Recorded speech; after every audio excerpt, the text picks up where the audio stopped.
कहानी की शुरुआत में हमें केट और माइक नाम की कपल को एक बड़े से सफेद रूम के अंदर दिखाया जाता है। दरअसल केट और माइक को यहाँ पर एक डॉक्टर ने एक्सपेरिमेंट करने के लिए लाया गया था। अब वो दोनों वहाँ पर रूम के सभी चीजें देखने लगता है, जहाँ पर उन दोनों को दीवार के सामने एक रेड बटन मिलता है, जिसे दबाते ही वहाँ पर 50 दिनों का टाइमर चलना शुरू हो जाता है। और तभी वहाँ पर दीवार पर लगे हुए स्पीकर से आवाज आते हैं कि वो लोग एक इमैक्युलेट रूम में है, जहाँ पर उन दोनों को इस रूम के अंदर लगातार 50 दिनों तक रहना होगा। और अगर वो दोनों उस रूम में 50 दिनों तक रुक गए तो उन दोनों को $5 मिलियन इनाम के तौर पर मिल जाएगा। लेकिन आगे चलकर उन दोनों में से किसी एक ने हार मानकर यहाँ से जाना चाहते हैं तो जा सकते हैं, मगर ऐसा करने के बाद रूम के अंदर रहकर 50 दिन पूरा करने वाले दूसरे आदमी को सिर्फ $1 मिलियन ही मिलेगा। और इस रूम के अंदर रहने के लिए तुम दोनों को कुछ रूल फॉलो करनी होगी, जैसे कि इस रूम में उन दोनों के अलावा कोई और नहीं रहेगा और न ही वो किसी से मिल पाएगा, और उनके पास एंटरटेनमेंट करने के लिए कोई भी चीजें नहीं होगा। और तभी उन दोनों को वहाँ पर एक स्क्रीन मिलता है जिसमें इस रूम में रहने की सारे रूल्स लिखे हुए थे, जैसे कि इस रूम के अंदर सोने के लिए केवल एक बेड है और उसके साथ साथ एक टेबल भी है जहाँ पर कुछ सामान रख सकते हैं, और एक सिंपल सा बाथरूम है जहाँ पर एक मॉनिटर लगा हुआ है, इसलिए एक टाइम पर सिर्फ एक ही लोग बाथरूम का इस्तेमाल कर सकता है। इसके अलावा स्क्रीन पर दिए ऑप्शन से ये लोग अपने लिए कुछ टिप्स भी मंगा सकते हैं, जिसके लिए इन्हें अपने प्राइस मनी से कुछ पैसे देने पड़ेगा। और इतना ही नहीं, ये लोग चाहे तो स्क्रीन पर अपने लिए अलार्म लगाने के साथ साथ खाने के लिए खाना भी मंगा सकते हैं, जो एक खास तरह का जूस होता है, और आने वाले 50 दिनों तक इन्हें हर रोज उसी जूस खाकर जिंदा रहना है। यहाँ पर ये दोनों बहुत खुश थे, क्योंकि रूम में बैठे बैठे इन लोगों के पास $5 मिलियन आ रहे थे। इसलिए ये दोनों उन पैसे को कैसे इस्तेमाल करेंगे उस पर प्लानिंग करने लगता है, जहाँ पर केट माइक से कहती है कि मैं इस $5 मिलियन से अपने सारे सपने पूरे करूंगी, लेकिन वही माइक इन पैसों से पार्टी करने का प्लान बनाता है। अब कुछ देर के बाद वहाँ का लाइट अपने आप बंद हो जाता है और तभी स्पीकर से आवाज आते हैं कि अब सोने की समय हो चुका है। ये सुनते ही केट अपने लिए एक अलार्म सेट करती है ताकि वो अपना एक रूटीन बना सके, लेकिन वही माइक यहाँ पर ऐसे रहने लगता है जैसे कि उसके वेकेशन चल रही है, इसलिए वो रात में देर से सोता है। अब वो दोनों यहाँ पर अपनी पहली रात ऐसे ही बिताते हैं, और सुबह होते ही केट नहाने के लिए बाथरूम में जाती है, जहाँ पर वो मिरर देखकर अपने आप को मेंटली प्रिपेयर करता है ताकि वो 50 दिन आसानी से गुजार सके। और नहाने के बाद वो अपने कपड़े धोने के लिए लॉन्ड्री में देती है, जिनके बदले में उन्हें पहनने के लिए एक नए कपड़े मिल जाता है। अब बाथरूम से बाहर आने के बाद वो माइक से पूछती है कि क्या तुम्हें पता है इस एक्सपेरिमेंट क्यों कर रहा है, जिस पर माइक बताता है कि मुझे इसके बारे में कुछ भी पता नहीं है। उन्हें तो सिर्फ इतना पता है कि उन दोनों को 50 दिनों तक यहाँ पर रहना है, जिसके बदले उन्हें $50 मिलियन मिलेगा। इसके बाद माइक और केट खुद को बिजी रखने की कोशिश करते हैं, जहाँ पर केट अपना समय बिताने के लिए मेडिटेशन करने लगती है, तो वही माइक बार बार वही घड़ी को देखने लगता है जिसमें 50 दिन का टाइमर चल रहा था, और उसके दिमाग में बैठे बैठे अजीब अजीब सी बातें आने लगता है, जैसे कि इस रूम का रंग सफेद ही क्यों किया गया। इतना ही नहीं, यहाँ का हर एक चीजें, यहाँ तक कि खाने की चीजें भी सफेद क्यों है। ऐसी बातें सोचते सोचते माइक परेशान होने लगता है, इसीलिए केट उसे समझाने की कोशिश करता है कि वो ऐसी अजीब सी बातें सोचना बंद करे और वो सिर्फ ये बात सोचे कि अब वो उन 50 दिन कैसे बिताए। लेकिन माइक के लिए ये बिल्कुल भी आसान नहीं था, इसलिए वो इसी बात से पूरा दिन परेशान में रहता है, जिस वजह से वो रात में भी ठीक से नहीं सो पाता। अब अगले सुबह केट उठकर अपने डेली रूटीन जारी रखती है, लेकिन वही माइक अभी भी उसी घड़ी को ध्यान से देख रहा होता है। ये देखकर केट उसके पास आकर उसे रनिंग करने की सलाह देती है ताकि वो अपने आप को रिलैक्स फील कर सके। ये सुनकर माइक भी रनिंग करने लगता है। अब ऐसे ही करते करते ये दोनों ने कुछ हफ्ते बिता लेता है, जिस वजह से ये दोनों को भी धीरे धीरे बोर होने लगता है। फिर एक दिन माइक को उस रूम में एक कीड़े मिल जाता है, जिसे देखते ही वो उस कीड़े को पीने के लिए अपने जूस के बोतल से कुछ बूंदे गिरा देता है, लेकिन तभी दीवार पर लगे स्पीकर से आवाज आती है वो अपना खाना किसी और को नहीं दे सकता। ये सुनकर माइक को काफी बुरा लगता है, इसलिए वो उस कीड़ा को यहाँ से बाहर निकालने के लिए उस रेड बटन की तरफ जाने लगता है। ये देखते ही केट माइक को समझाने की कोशिश करती है कि अगर तुमने ये बटन दबाया तो तुम इस एक्सपेरिमेंट से बाहर हो जाओगी, लेकिन माइक केट से कहता है मुझे इस कीड़े को किसी भी हाल में बाहर निकालना ही पड़ेगा, वरना ये यहीं पर मर जाएगा। अब यहाँ पर इन दोनों बीच बहस शुरू हो जाता है, जहाँ पर केट माइक को कहती है कि अगर तुमने ये बटन दबाया तो हम चैलेंज हार जाएंगे। ये सुनने के बाद माइक उस कीड़े को नीचे रखकर केट से कहता है कि तुम्हें इस पर जरा सा भी दया नहीं आ रही है। ऐसे ही अब उन दोनों बीच काफी देर तक इस बात पर बहस चलती है, इसलिए केट गुस्से में वहाँ से जाने लगती है, लेकिन तभी उसकी पैर गलती से उसकी कीड़े के ऊपर पड़ जाती है, जिस वजह से वो कीड़े वहीं पर मर जाता है। ये देखकर माइक को काफी बुरा लगता है, इसलिए वो एक कोने में जाकर पूरा दिन वही बिताता है। अब अगले दिन माइक केट के पास जाकर उसे कहता है कि मैं यहाँ बैठते बैठते काफी बोर हो चुका हूँ, इसलिए अब मैं अपने लिए एक टिप्स लेने वाला हूँ। ये सुनते ही केट उसे कहता है कि अगर उसने ऐसा किया तो उनकी प्राइज मनी से $1,00,000 कम हो जाएगा, इसलिए वो उसे ऐसा करने से मना करती है। लेकिन माइक उसकी बातों को इग्नोर करके अपनी टिप्स ऑर्डर करता है, जिसमें उसे एक ग्रीन कलर का पेंसिल मिलता है, जिसे मिलने के बाद माइक टाइम पास करने के लिए उस पेंसिल से रूम की दीवार पर ड्राइंग बनाने लगता है। और इसी बीच केट भी माइक के पास आकर उसे माफी मांगती है और फिर अपने ड्राइंग बनाने को कहती है। उसके बाद माइक भी उसका ड्राइंग बनाने लगता है, लेकिन इसमें काफी टाइम लग रहा था, इसलिए केट बोर होकर वहाँ से चली जाती है।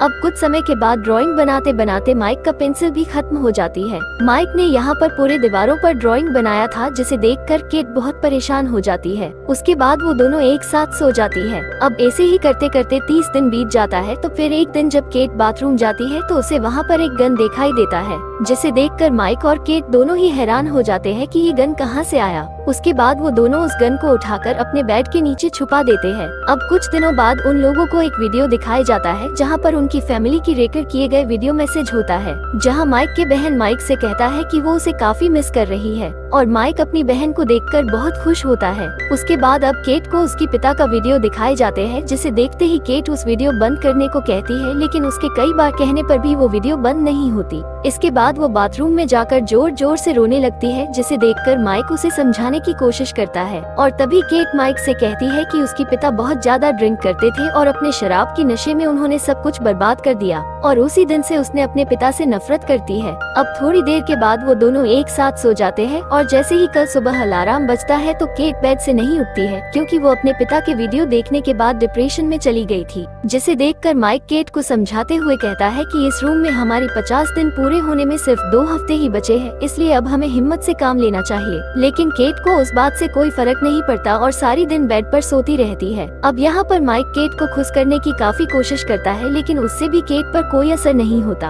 अब अगले दिन माइक केट को उसकी बची हुई एक और टिप्स लेने को कहता है, लेकिन केट उसे मना कर देती है, जिसे सुनकर माइक दुखी हो जाता है, क्योंकि उसे लगता है कि अब वो केट की मदद नहीं कर पाएगा, इसलिए वो दूर जाकर बैठ जाता है। जिसे देखकर केट उठकर माइक के पास आकर उसे अपनी दूसरी टिप्स लेने के लिए कहती है। ये सुनते ही माइक अपनी दूसरी टिप्स लेने के लिए जैसे ही स्क्रीन पर टच करता है तो वहाँ पर एक रूम के दरवाजा खुल जाता है और उस रूम के अंदर से साइमन नाम की एक लड़की बाहर आती है, जिसके शरीर में कोई कपड़े नहीं थे, जिसे देखकर वो दोनों काफी हैरान होती है। और तभी उन दोनों को पता चलता है कि साइमन को इस रूम में सिर्फ 24 घंटे रहने के लिए भेजा गया था। अब यहाँ पर केट माइक से साइमन को अपनी टी शर्ट उतार कर देने के लिए कहती है, लेकिन केट को साइमन को देखकर अंदर ही अंदर काफी गुस्सा आ रही थी। उसके बाद वहाँ पर साइमन दीवारों के ड्राइंग को देखकर माइक के काफी तारीफ करने लगती है, जिसे सुनकर केट को और भी ज्यादा गुस्सा आता है, लेकिन फिर भी वो कुछ नहीं करती है। अब थोड़ी देर बाद रात हो जाता है, इसलिए वहाँ पर माइक उन दोनों लड़कियों को बेड पर सोने के लिए कहता है और खुद जमीन पर सो जाता है। लेकिन केट को यहाँ पर कुछ ठीक नहीं लगता, इसलिए वो माइक को भी बेड पर सोने के लिए बुला लेती है और खुद इन दोनों के बीच में सो जाती है।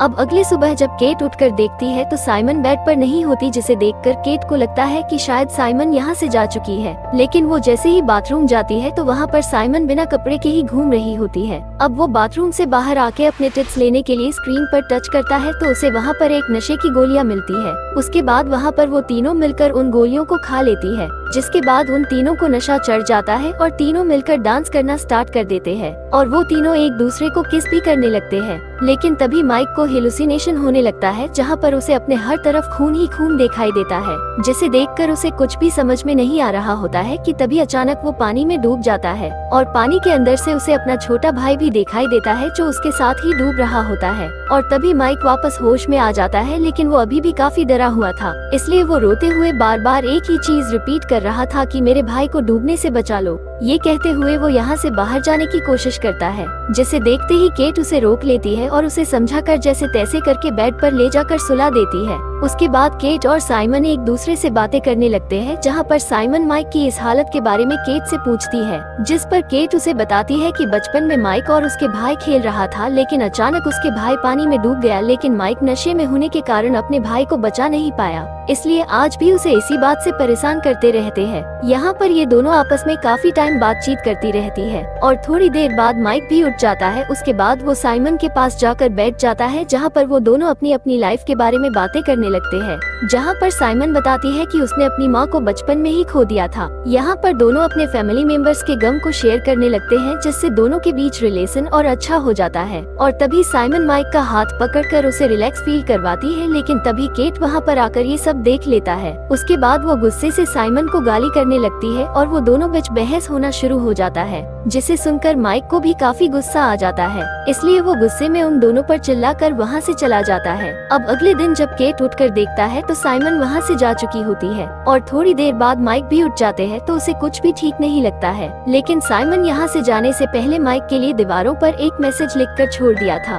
जिसमें लिखा था कि पहले कभी किसी ने मुझसे इतना प्यार नहीं किया। ये देखकर केट काफी गुस्सा होती है और वो इसके बारे में माइक से पूछती है, जिस पर माइक कहता है इसके बारे में मुझे कुछ भी पता नहीं है। लेकिन केट उसके बातों पर विश्वास नहीं करता, इसलिए वो उस पर चिल्लाने लगती है। यहाँ पर माइक केट को काफी समझाने की कोशिश करता है कि साइमन और मेरे बीच में ऐसा कुछ भी नहीं है, मगर केट काफी गुस्से में थी, इसलिए वो माइक को जोर से धक्का देती है, जिससे उसका सर दीवार से टकरा जाता है, जिस वजह से उसके सिर से खून बहने लगता है। ये देखकर माइक केट से कहता है कि उसने कभी भी उसे धोखा नहीं दिया और वो हमेशा चाहता था कि केट कभी भी अनकंफर्टेबल फील ना करे, इसलिए उसने कई सारे दोस्तों से भी मिलना छोड़ दिया और उसने अपनी कॉलेज की पढ़ाई भी पूरी नहीं की ताकि वो केट के साथ घर पर रह सके। इतना ही नहीं, जब वो डिप्रेशन में थी तब भी वो उसके हमेशा साथ दिया, लेकिन इन सब के बदले उसे क्या मिला, बस उसका शक और नफरत। ये सब सुनकर केट को काफी गिल्टी फील होती है, इसलिए वो माइक से माफी मांगती है और कहती है कि ये सब मुझसे गुस्से में हो गया। उसके बाद वो एक टॉवल से उसके सर की चोट को कवर करती है,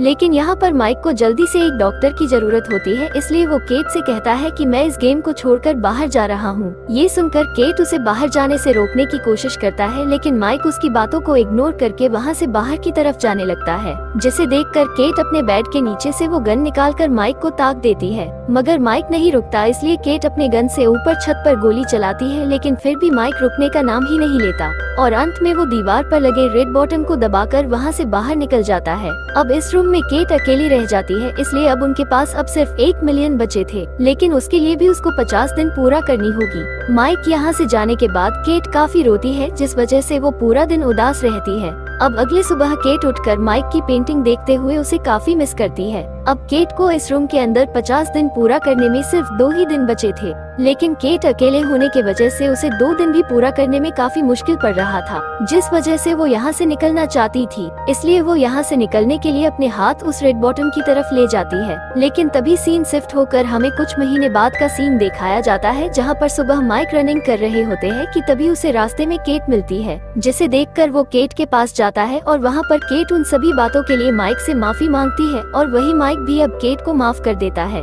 उसके बाद वो केट से पूछता है कि क्या तुमने उस चैलेंज को पूरा कर लिया, जिस पर केट उसे कुछ भी जवाब नहीं देती है और वो दोनों वहाँ से चला जाता है। और तभी हमें एक बोर्ड को दिखाया जाता है, जहाँ पर साफ साफ लिखा हुआ था कि सेंट मैरी चर्च के किचन किसी अनजान आदमी की डोनेशन से बनाई गई है। यानी कि यहाँ पर हमें पता चलता है कि उस दिन केट ने वो बॉटम नहीं दबाया था और उसने वो आखिरी 2 दिन भी पूरा कर लिया था और वहाँ से जितने भी प्राइज मनी मिले थे वो सब चर्च में डोनेशन कर दिया था। अब मूवी के अंत में हमें फिर से उसी रूम के अंदर एक नई कपल को दिखाया जाता है, जहाँ पर इन दोनों को 50 दिनों के अंदर 5 मिलियन मिलने वाले थे और इसी के साथ ये मूवी भी यहीं पर एंड हो जाती है।